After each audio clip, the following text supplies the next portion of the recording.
Pastor Jonah stood in front of a small congregation. His voice was steady, but his heart heavy.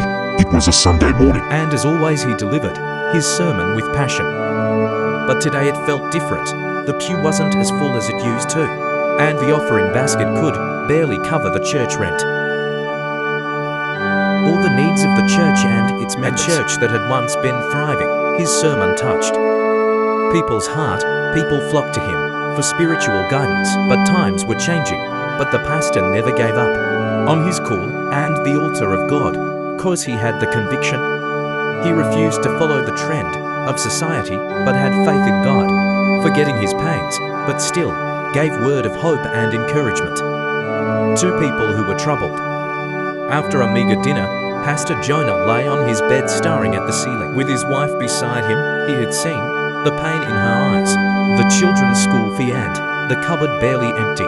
One evening after midweek service, Pastor Jonah got a call from a member who is wealthy inviting him to his mansion.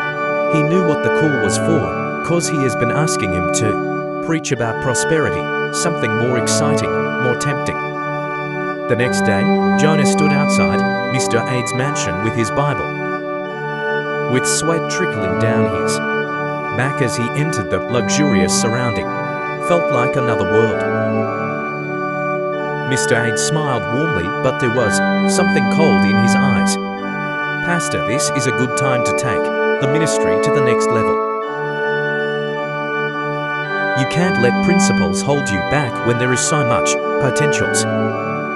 Jonah's heart pounded. He thought of the children's school fees and the wife-hungry looks they had tried to hide. Then he thought of his calling, the word of truth that had shaped his life, the reason he had become a pastor in the first place. I appreciate your offer, but I can't compromise the gospel. My God will provide. The air grew tense as Jonah stood up. His voice was low but firm. Mr. Aid's smile faded, but Johann walked out, his step slow but resolute. That night he returned to his family, still unsure how they will get through the next week.